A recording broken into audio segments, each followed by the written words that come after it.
फुलवरिया ग्राम सभा की पावन धरती पर आए हुए सभी परम आदरणीय सम्मानित ग्राम जनवासियों का मैं स्वागत करती हूँ। यहाँ पधारे सभी परम आदरणीय वरिष्ठ पदाधिकारियों,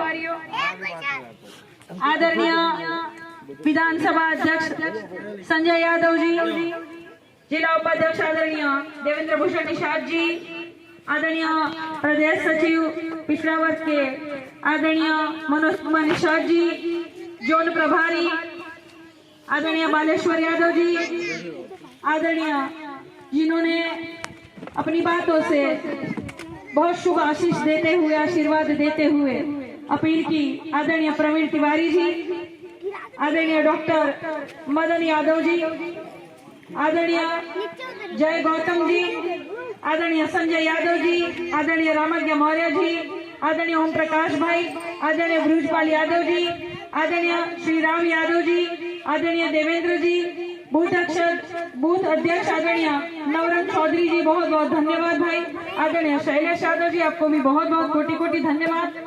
हमारे साथ कंधा से कंधा मिलाकर चलने वाले आदरणीय चंचला निषाद जी, आदरणीय जयश्री पहलवान जी, आदरणीय राजू यादव जी, आदरणीय परशुराम निषाद जी दरोगा जी, आदरणीय जय प्रताप सिंह जी, आदरणीय हसान अली जी, आदरणीय निजामुद्दीन जी, आदरणीय अब्दुल्ला जी, और यहाँ पधारे सभी हमारी माताएं, बहनें, बुजुर्ग, बाबूजी, प्यारे साथियों, युवा साथियों, भाइयों, सभी का मैं काजल निषाद, नेत्री, अभिनेत्री, कवित्री, एक सोशल एक्टिविस्ट यानी कि समाज सेवी, एक चित्रकार, एक पेंटर, एक घर चलाने वाली आप जैसी बहन, आप जैसी गृहिणी और आप सभी की लोकसभा की प्रत्याशी, आप सभी का स्वागत करती हूँ, नंदन वंदन व अभिनंदन करती।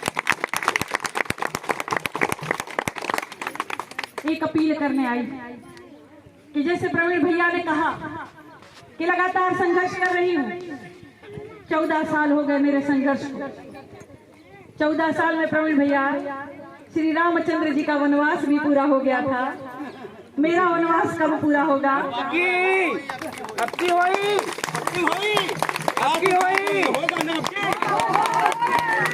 आप लोग चाहेंगे तो हो जाएगा, क्योंकि यहाँ मैं अपील करने आई हूँ। इसका कारण है कि ये भारतीय जनता पार्टी की सरकार 10 साल में केंद्र में मोदी जी की सरकार को हो गया, 10 साल 7 साल योगी जी की सरकार को हो गया। आदरणीय मोदी जी, आदरणीय योगी जी ने बहुत बड़े बड़े वादे किए मंच से, कहा कि 1 साल में 2 करोड़ रोजगार मिली। मोदी जी कहा जा रहा है 1 साल में 2 करोड़ नौकरियां मिली। हम फुलवरिया ग्राम जनवासियों से पूछना चाहते हैं कि केहू घर में सरकारी नौकरी मिलल बा? नहीं मिलल बा। तो चाची तुर खाते में 15 लाख तो आए गए हो, आ गए ना? गैस के दाम 300 रुपया हो गए हो। कितना महंगाई बढ़ गया, बेरोजगारी बढ़ गया। हमारी महिलाएं महंगाई से परेशान है, हमारी महिलाएं बेरोजगारी से परेशान है। ये सरकार प्रतिवर्ष नौकरी के लिए आवेदन लेती है। आप लोगों ने देखा कि मोटी मोटी फीस भी लेती है। गरीब माता पिता नून रोटी खाकर अपने बच्चों को पढ़ाते लिखाते हैं, सोचते हैं कि कोनो अधिकारी बने, कोनो डॉक्टर बने, गांव जवार के नाम रोशन करी, परिवार के पटीदार के नाम रोशन होई। लेकिन ये सरकार आपको नौकरी देने वाली नहीं। प्रतिवर्ष ये आवेदन लेती है, मोटा मोटा फीस भी लेती है, उसके बाद परीक्षा नहीं होता है, किसी न किसी बहाने से परीक्षा टाल दिया जाता है, और उसके बाद परीक्षा होता भी है तो रिजल्ट घोषित नहीं होता। रिजल्ट घोषित होता है तो भर्ती प्रक्रिया को कोर्ट कचहरी के माध्यम से लटका दिया जाता है। इस तरह से लाखों करोड़ों बच्चों के साथ, युवाओं के साथ ये सरकार खिलवाड़ कर रही है। इस बात को समझना होगा। हमारी महिलाएं वहां बातें कर रही है, मेरे जाने के बाद भी आप लोग बातें कर सकते, मेरे जाने के बाद बातें करिएगा, जरूर करिएगा, मुंह बंद मत रखिएगा। हर किसी को बोलिएगा कि साइकिल वाला बटन दबाना है, काजल निषाद को जिताना है। हमारी महिलाएं कहीं शादी ब्याह में जाए, कहीं सुख दुख में किसी के घर जाए, कहीं नातबात पटीदार में जाए, कोई शिव चर्चा में जाए, कहीं भी जाए, वहां पर मुंह खोल कर बोलना है कि साइकिल का बटन दबाना है, काजल निषाद को जिताना।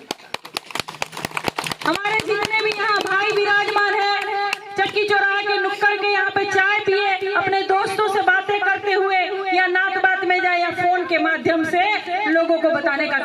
करके साइकिल का बटन दबाना है काजल निषाद को जिताना। ये बोलना पड़ेगा, ये हर किसी को मुंह खोलना पड़ेगा। 1 महीना का चुनाव है, 1 महीना मेरा साथ दीजिए, 5 साल में आप लोगों का साथ दीजिए।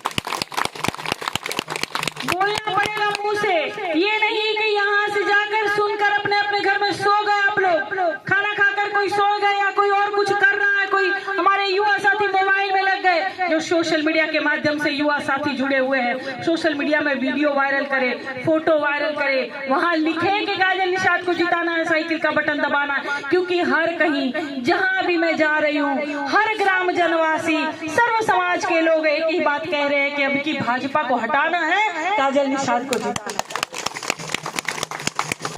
प्रवीण भैया, आपने देखा होगा तिवारी हाथी पर ईडी का छापा पड़ा था। मैं वहां जाकर मैंने आवाज उठाई थी, ईडी के अधिकारियों से पूछने का काम किया था, पेपर में भी आया था। मैं लगातार कहीं भी कोई प्रताड़ित होता है वहां पहुंचने का काम करती हूँ। हमारी बहन आदरणीय चंचला निषाद जी यहाँ खड़ी, गोपलापुर की रहवासी। गोपलापुर में एक सार्वजनिक ताल था और कुछ दबंग उसे पाट रहे थे। यहाँ आप जैसी बहनों ने मुझे वहां बुलाया और कहा कि बहन ये सार्वजनिक ताल है। हमने खतौनी देखा, खतौनी में भी सार्वजनिक ताल लिखा हुआ था। मैंने वहां आवाज उठाई, अधिकारियों को फोन कर कर सारा गिट्टी मिट्टी उठवाया। उन्होंने जो निर्माण कार्य जो बनाया था वो ध्वस्त कराया, 2 लाख का पेनल्टी भी लगाया। इस तरह से मैं आवाज उठा रही हूँ, लगातार चल रही हूँ। खोराबार की घटना होगी, श्री राम यादव भैया और जय श्री राम यादव भैया, संजय भैया और प्रवीण भैया, आप लोगों को पता होगा कि लगातार पेपर में माध्यम से भी आया था, चैनल में भी आया था, खोराबार में 600 घर टूट रहे हैं और बुलडोजर चलने वाला था योगी जी का। और योगी जी जब सांसद जी थे तब कहा था कि 1 घर नहीं टूटेगा, लेकिन आदरणीय मुख्यमंत्री जी जब बन गए तो तुरंत बुलडोजर भेजने का काम किया। मैं वहां गई, आप जैसी महिलाओं ने बुलाया कि बहन यहाँ समस्या है, यहाँ आकर इसका समाधान करिए। मैंने वहां अधिकारियों से बात की, बुलडोजर वापस भेजा, आज 600 घर बच गए। लगातार चल रही हूँ, लगातार संघर्ष कर रही हूँ और ये मेरा अकेले का चुनाव नहीं, ये आप सबका चुनाव। सालों से आप देख रहे हैं, आप लोग विधायक भारतीय जनता पार्टी के, सांसद भारतीय जनता पार्टी के, योगी जी भारतीय जनता पार्टी के, मोदी जी भारतीय जनता पार्टी के। आप लोगों का कौन है, कौन आप लोगों की आवाज उठाएगा? जब मैं आवाज उठा सकती हूँ तो मैं कुछ भी नहीं हूँ, गाँव की एक प्रधान भी नहीं हूँ, उसके बाद भी इतनी लड़ाई लड़ रही हूँ। तो जब आप लोग बना देंगे तो सड़क से लेकर संसद तक की आपकी सारी लड़ाई लड़ेगी। इसलिए अपील करने आई हूँ। लगातार क्षेत्र बहुत बड़ा है, पिपराइजो पड़ी, सहजनवा पड़ी, कैंपियरगंज पड़ी, ग्रामीण पड़ी, शहर पड़ी, जहाँ जहाँ आप लोग के नात बात हो वहाँ बताने का काम कीजिएगा। चुप रहने का चुनाव नहीं है, ये आप लोगों के बच्चों का चुनाव है, उज्जवल भविष्य का चुनाव है। मैं लगातार लड़ती हूँ, लगातार लड़ती रहूंगी। आप लोग सभी चाहते हैं कि महंगाई इतनी हो गई है, भारतीय जनता पार्टी को हटाना है, तो वोट मत बांटिए। कुछ लोग वोट समाजवादी को देते हैं, कुछ बसपा को दे देंगे, कुछ कहीं और दे देंगे। इस तरह करेंगे तो नहीं हट पाएगा, इस तरह करेंगे तो नहीं हट पाएगा। एक लक्ष्य रखिए, एक ही लक्ष्य रखना है कि साइकिल वाला बटन दबाना है और काजल निषाद को जिताना। बहुत बहुत धन्यवाद करती हूँ, बहुत बहुत प्रणाम करती हूँ। हमारे परशुराम निषाद जी ने एक गोली फैलाकर आप लोगों से आशीर्वाद मांगा, आप लोगों ने आशीर्वाद स्वरूप जो दान दक्षिणा दी है उसके लिए कोटि कोटि प्रणाम और धन्यवाद करती हूँ। सभी को नमस्कार करती हूँ, प्रणाम करती हूँ। काजल निषाद जिंदाबाद, जिंदाबाद, जिंदाबाद।